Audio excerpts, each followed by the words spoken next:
30 दिसंबर 1999 को विदेश मंत्री देवव्रत कपूर और आईबी के निदेशक अजय सान्याल आतंकवादी जहूर मिस्त्री से उसके भाई सहित 3 आतंकवादियों को रिहा करने और कंधार में बंदी बनाए गए एयरलाइन यात्रियों की जान के बदले में 10 मिलियन अमेरिकी डॉलर का भुगतान करने के लिए बातचीत करते हैं। रॉ प्रमुख के.एस. भुल्लर पाकिस्तान में आतंकवादी नेटवर्क में घुसपैठ करने के सान्याल के प्रस्ताव को अस्वीकार कर देते हैं, लेकिन 2001 में भारतीय संसद पर हुए हमले के बाद कपूर सान्याल के ऑपरेशन धुरंधर को मंजूरी दे देते हैं। सान्याल एजेंट हमजा अली मजारी को अफगानिस्तान के रास्ते पाकिस्तान भेजता है।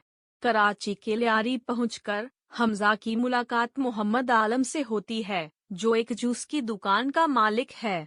वह उसके साथ रहने लगता है और वेटर का काम करता है। इस दौरान उसे गैंगस्टर रहमान डकैत और उसके विरोधी नेताओं के बारे में पता चलता है।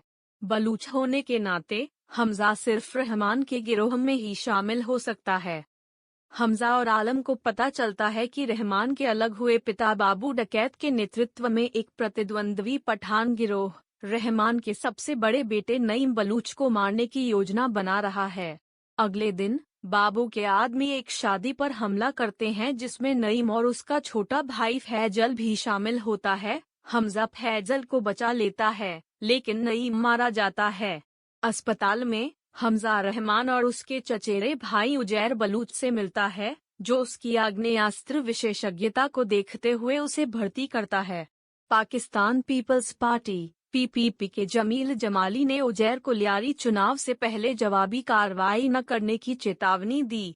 गिरोह के साथ जुड़े रहने के दौरान हमजा को उनके द्वारा बिना लाइसेंस के आग्नेयास्त्रों के अवैध उत्पादन के बारे में पता चलता है।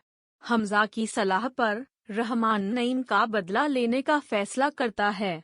हमजा, उजैर और गिरोह बाबू के आदमियों को मार देते रहमान जमील द्वारा आयोजित एक पीपीपी रैली में जाता है।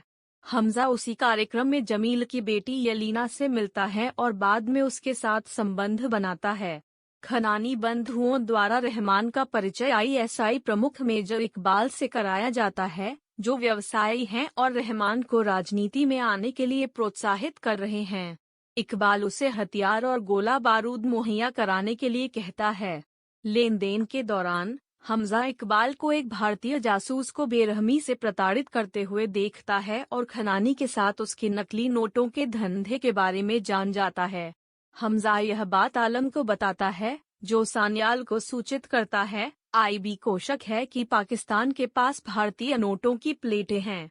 हथियार ले जाते समय हमजा को भारत पर एक बड़े हमले की योजना का पता चलता है और वह यह जानकारी आईबी को दे देता है। खानियों के साथ रहमान की साझेदारी जमील को किनारे कर देती हैं और फिर वह रहमान को खत्म करने के लिए पूर्व पुलिस अधीक्षक चौधरी असलम को नियुक्त करता है। असलम रहमान को गिरफ्तार कर लेता है, जबकि हमजा हथियारों की तलाश में है। हमजा जमील को यलीना द्वारा रिकॉर्ड किया गया एक वीडियो भेजता है, जिसमें जमील के असलम और गैंगस्टर अरशद पप्पू के साथ मिली भगत का खुलासा होता है, जिसे जमील ने लियारी पर नियंत्रण देने का वादा किया था। जमील असलम को वीडियो भेजकर रहमान की रिहाई की मांग करता है। असलम पहले तो मना कर देता है, लेकिन जब हमजा उसे असलम की लियारी टास्क फोर्स के अधिकारियों को प्रताड़ित करते हुए खुद और उजैर का एक लाइव स्ट्रीम भेजता है, तो वह मान जाता है। चेतावनियों के बावजूद डेट 6/11 के मुंबई आतंकी हमले होते हैं, जिससे हमजा स्तब्ध रह जाता है और रहमान और इकबाल के साथियों के साथ उसे देखता रहता है। हमलों को रोकने में अपनी नाकामी से क्रोधित होकर हमजा पाकिस्तान के आतंकी नेटवर्क का पर्दाफाश करने और उसे ध्वस्त करने का संकल्प लेता है। वह यालिना से शादी करने के बाद लियारी पर राज करने की योजना के साथ जमील के पास गुप्त रूप से पहुंचता है, जिससे पारिवारिक संबंधों के जरिए जमील को लंबे समय तक प्रभाव मिलता है। फिर हमजा रहमान को खत्म करने के लिए जमील और असलम के साथ एक सौदा करता है। हमजा और यलीना की शादी में इकबाल रहमान से हथियारों की एक और खेप मांगता है। रहमान हमजा से कहता है कि वह अपना कैलेंडर देख ले। रहमान के नशे का फ़ायदा उठाते हुए हमजा उसी दिन हथियारों की खेप तय कर देता है, जिस दिन रहमान को एक और कार्यक्रम में जाना होता है, जिससे असलम के लिए घात लगाने का मौका बन जाता है। 9 अगस्त 2009 को हमजा एक अनजान उजैर को शिपमेंट के मिलने की जगह पर भेजता है, जबकि वह रहमान और उसके आदमियों को